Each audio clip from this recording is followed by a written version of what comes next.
Okay, let's go.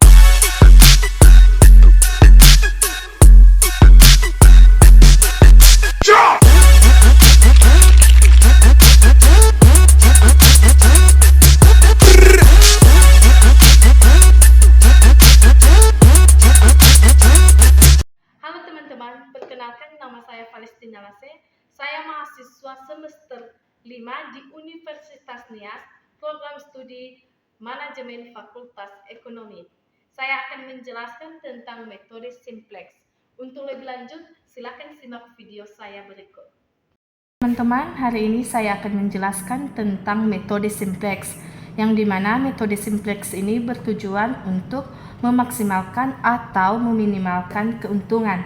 Nah, coba teman-teman perhatikan model matematika di bawah ini. Saya akan menjelaskan cara penyelesaian kasusnya dengan metode simplex. Di sini ada meminimumkan sama dengan min 3x1 ditambah x2 ditambah x3. Nah, ini yang akan menjadi tujuan dengan fungsi kendala pertama, yaitu x1 dikurang 2x2 ditambah x3 kurang dari 11. Kendala yang kedua yaitu min 4x1 ditambah x2 ditambah 2x3 lebih besar dari 3. Kendala yang ketiga yaitu 2x1 dikurang x3 sama dengan min 1. Nah, untuk kendala pertama teman-teman, kita akan merubah tanda kurang dari menjadi sama dengan menambahkan variabel slack. Sehingga nanti menjadi x1 dikurang 2x2 ditambah x3 ditambah s1 sama dengan 11. Selanjutnya yaitu kendala kedua, min 4x1 ditambah x2 ditambah 2x3 lebih besar dari 3. Nah, tanda lebih besar ini akan kita ubah ke kurang dari dengan dikalikan min 1. Sehingga min 1 dikali min 4x1 sama dengan 4x1. Min 1 dikali x2 hasilnya min x2. Min 1 dikali 2x3 hasilnya min 2x3 kurang dari min 3. Nah, ini sekarang posisinya sudah jadi kurang dari. Sekarang kita akan merubahnya menjadi sama dengan menambahkan variabel slack. Maka ini menjadi 4x1 dikurang x2 dikurang 2x3 ditambah s2 sama dengan min 3. Nah, perkaranya sekarang di sini ada min 3, sedangkan nilai kanannya tidak boleh negatif. Maka harus dirubah ke positif dengan mengkalikannya dengan min 1 dan menambahkan satu variabel artifisial dengan simbol R. Maka ini menjadi min 4x1 ditambah x2 ditambah 2x3 dikurang s2 ditambah r1 sama dengan 3. Ini akan menjadi kendala yang kedua. Sekarang kendala ketiga yaitu 2x1 dikurang x3 sama dengan min 1. Karena dia minus teman-teman, maka kita kalikan dengan min 1 dan ditambahkan satu variabel artifisial. Maka ini menjadi min 2x1 ditambah x3 ditambah r2 sama dengan 1. Jadi ini yang akan menjadi kendala ketiga. Nah, teman-teman, langkah selanjutnya adalah kita berfokus di fungsi tujuannya, yaitu z sama dengan min 3x1 ditambah x2 ditambah x3. Nah, perlu teman-teman ketahui bahwa fungsi tujuan harus ditambahkan dengan variabel-variabel yang ada di fungsi kendala, yaitu S1, S2, R1, dan R2. Jadi, coba perhatikan fungsi tujuan yaitu min 3x1 ditambah x2 ditambah x3 ditambah 0S1 ditambah 0S2 ditambah MR1 ditambah MR2. Karena tidak ada nilai S1 sama S2, maka di fungsi tujuan dikasih 0 slash pertama dan 0 slash kedua. Nah, coba perhatikan ini. Di setiap variabel artifisial atau R dalam fungsi tujuan diberikan nilai pendamping M.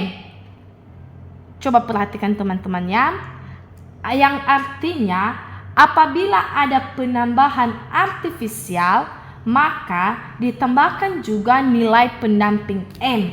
Maka caranya adalah plus MR1 ditambah MR2. Nah, di sini teman-teman tidak ada nilai S, karena nilai S yang kita kasih adalah 0. Jadi ini boleh ada dan boleh tidak. Sehingga ketika kita menyempurnakannya, maka menjadi Z sama dengan min 3X1 ditambah X2 ditambah X3 ditambah MR1 ditambah MR2.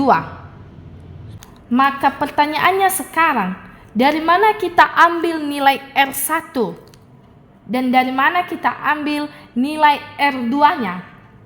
Nah, teman-teman, nilai R1 ada di kendala 2 dan nilai R2 ada di kendala 3. Coba perhatikan kembali. Nah, di kendala kedua ini yang menjadi nilai R1. Di kendala ketiga ini yang menjadi nilai R2. Nah, untuk mendapatkan nilainya, maka kita menempatkannya di ruas kiri dengan nilainya ke ruas kanan. Sehingga, coba teman-teman perhatikan ini ya. R1 sama dengan 3 ditambah 4X1 dikurang X2 dikurang 2X3 ditambah S2. Jadi 3 ini sudah berpindah ke ruas kiri dan nilai lainnya sudah berpindah ke ruas kanan. Yang selanjutnya yaitu R2. Ini terletak di kendala 3. Jadi ini sama halnya dengan R1 tadi, nilainya berpindah ke ruas kiri dan nilai lainnya berpindah ke ruas kanan. Sehingga menjadi R2 sama dengan 1 ditambah 2X1 dikurang X3.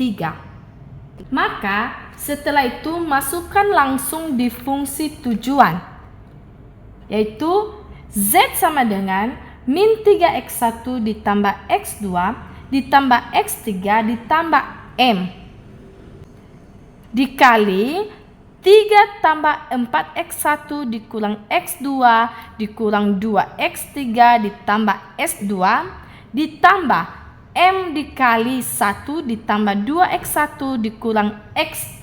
Kita sempurnakan lagi dengan mengalihkan M dengan R1 dan juga R2. Perhatikan ya teman-teman. M dikali 3 sama dengan 3M.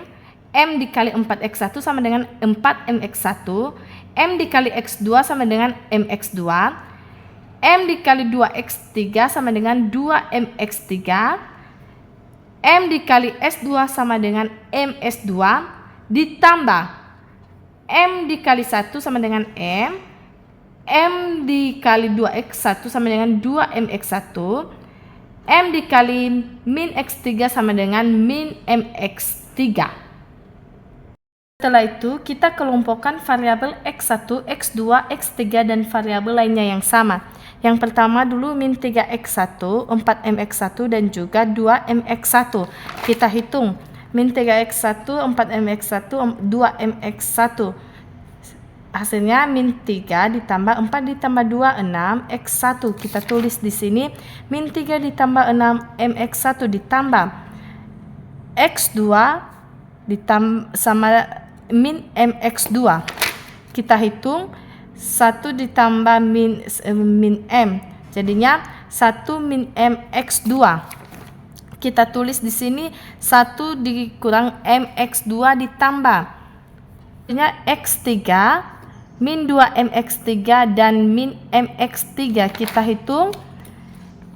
Hasilnya 1 dikurang 3MX3 kita tulis di sini. 1 dikurang 3MX3 ditambah MS2 ditambah 4M. 3M ditambah M sama dengan 4M. Selanjutnya tadi dikatakan bahwa nilai kanan fungsi tujuan harus positif. Artinya nilai kanannya harus positif. Maka nilai 4M ini kita jadikan sebagai nilai kanan dengan cara merubahnya ke ruas kiri. Sehingga menjadi Z sama dengan min 3 menjadi positif 3 dikurang 6MX1 dikurang 1 ditambah MX2